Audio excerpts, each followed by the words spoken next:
Prime Minister Narendra Modi has called upon the members of the parliament to make the International Years of Millets 2023 a mass movement. Both the houses of parliament witnesses ruckus over the alleged obscenable remarks of Congress President and Leader of Oppositions in the Rajya Sabha, Mallikarjun Kharge, on BJP contribution in the freedom struggle. The first meeting of the Joint Finance and Health Task Force under the finance track of G20 will be held in a virtual mode today.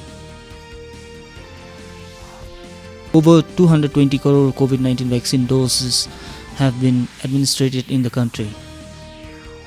In women's cricket, the fifth and final T20 international of the 5-match series between India and Australia will be played today at the Brabourne Stadium in Mumbai.